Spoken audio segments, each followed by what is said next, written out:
जेहेतु 114 जनक पिला ना कौन प्रकार अभियोग किंबा कौन पाखे एविडेंस कोर्ट रे से दाखल कर पारि नथिले से लोक को न नहीं शंकर पृष्टि जी की माने लोक जोगाड़ करुला जी की टंका जोगाड़ करुला से भाया लोक को नहीं क्राइम ब्रांच से कौन रिमांड देला ये दी जन को आउ जन को कहीं छाड़देला। प्रथम कथा है 114 जन पिला ना जिते क्राइम ब्रांच रे केस थिला क्राइम ब्रांच जी आईओ थिले से कोर्ट रे उपस्थित थिले जेहेतु 114 जनक पिला ना कौन प्रकार अभियोग किंबा कौन पाखे एविडेंस कोर्ट रे से दाखल कर पारि नथिले से मान्यवर अदालत 114 पिला बेल देते। द्वितीय कथा है शंकर पृष्टि और अरविंद दास को केवल पुलिस रिमांड रे मागिछि जो संस्था सिलिकॉन जहां की ओडिशा सरकार संस्था देइतिला जो पुलिस रिक्रुटमेंट बोर्ड तांको देइतिला सिलिकॉन को से संस्थार मालिक को से कहीं डाकिकी नेले नहीं तांको भी रिमांड रे नबार दरकार थिला। कारण प्रथम कथा है Odisha state police recruitment board जेतेबेले सिलिकॉन संस्था को देला सिलिकॉन संस्था ता परवर्ती अवस्था 3-4टी संस्था को से कागज हैंडओवर करथिला किए परीक्षा करेबो किए क्वेश्चन करेबो। बड़ा आश्चर्य लगुच जी मालिक जाको ओडिशा सरकार हैंडओवर करथिले जे तमे ए काम तुमको दायित्व दिगला कर से जगार से लोक को न नहीं शंकर पृष्टि जी की माने लोक जोगाड़ करुला जी की टंका जोगाड़ करुला से भाया लोक को नहीं गतकाली शंकर पृष्टि आपण मान गणमाध्यम 1000 कोटी टंकार संपत्तिर मालिक बोलिकी जहाँ गणमाध्यम को से 1000 कोटी टंकार जो डील है शंकर पृष्टि जो कथा कहते से किछिटा सत्यता अच्छी कारण शंकर पृष्टि दिने 2 दिन रे 1000 कोटी टंकार डील कथा कही ना कारण दीर्घ वर्ष है संस्था चली ए प्रकार पोस्टिंग होता से किसी पुलिस जो मैंने की चाकरी करते आजिका डेट्रे से इन्स्पेक्टर हो सारे कहीं क्राइम ब्रांच को एत तरतर लगिला क्राइम ब्रांच से कौन रिमांड देला ये दी जन को आउ जन को कहीं छाड़देला जी मेन लोक जहाँ को दिखाई जो संस्था को सिलिकॉन को तारी लोक को छाड़ी शंकर पृष्टि को नेले तार जो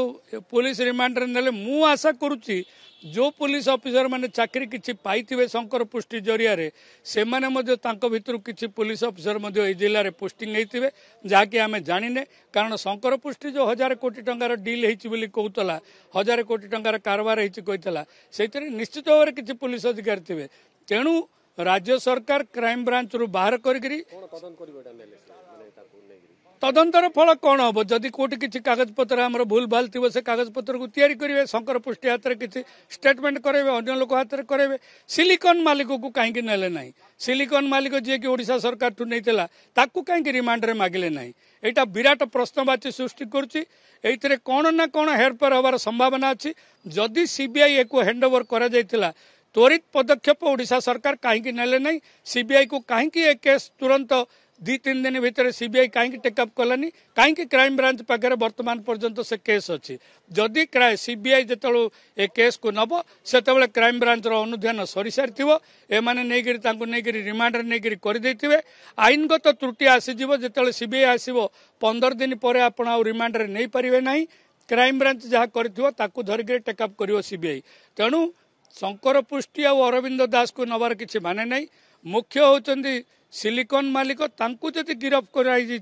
से जेल रे अछंती तांकु भी पुलिस रिमांड रे नबार दरकार थिला जदि तांको रिमांड नेबे ताले किछि हुए तो प्रगट हो जाई थांता बोली पुलिस तांको रिमांड प्रेयर कर नाही 1000 कोटी रे केवल तो एमाने ही अछंती ना बड़ बड़ ऑफिसर और नेता मान थिबे संपर्क थिबे सुनंतो प्रथम कथा हला एटा दीर्घ वर्ष हला चलीथिला जदि दीर्घ वर्ष जदि 1000 कोटी टंका होती 300 रु ऊर्ध्व पुलिस अधिकारी एमाने चाकरी देइचंदी जो 300 पुलिस विभाग रे चाकरी करचंदी सेमानक भितर बहु पुलिस अधिकारी इन्स्पेक्टर मध्य 7 वर्ष रे हेई सारथिबेनी अन्य चाकरी भी हेई पारे खाली जे पुलिस चाकरी नु अन्य चाकरी मध्य जदि सिलिकॉन संस्था को दौले ओडिशा सरकार ये तो गोटे संस्था देनी अन्य को संस्था से सिलिकॉन को दिया जायछि किंबा शंकर पृष्टि कंपनी की दिया जायछि पंचजन्य ना कौन तार कंपनी थिला से मानकु जदि दिया जायछि तार मध्य अनुध्यान हवा दरकार तार मध्य इन्वेस्टिगेशन हवा दरकार एइथरे जो माने संपृक्त अछंदी नेता मंत्री ऑफिसर जो माने भी अछंदी समस्त को खोलिकरी बाहर करवा दरकार निश्चित भाव में कारण जितेबाला जड़े धरा पड़गला जहाद्वारा आम चाकरी पाइचे आम निश्चय भयभीत होता आपण मैंने विगत दिन में जानी ब्रह्मपुर एसपी एक स्टेटमेंट देते पीतवास पंडा सब इन्स्पेक्टर केलेंकारी किसी कागज पत्र रखिते जो कि से दिगरू पुलिस कहते हत्या कर संभावना को एड़ाई दि जाई पारे कारण बहु तथ्य एसपी देते यहाँ गोटे ताइरु गोटे थिला वर्तमान सरकार तरबरिया भाव में क्राइम ब्रांच को व्यवहार करके कौन करा ता भितर को प्रकार से एनक्वारी करेंगे कौन तथ्य पाइबे से कथा पुलिस क्राइम ब्रांच ही कही पारिबो।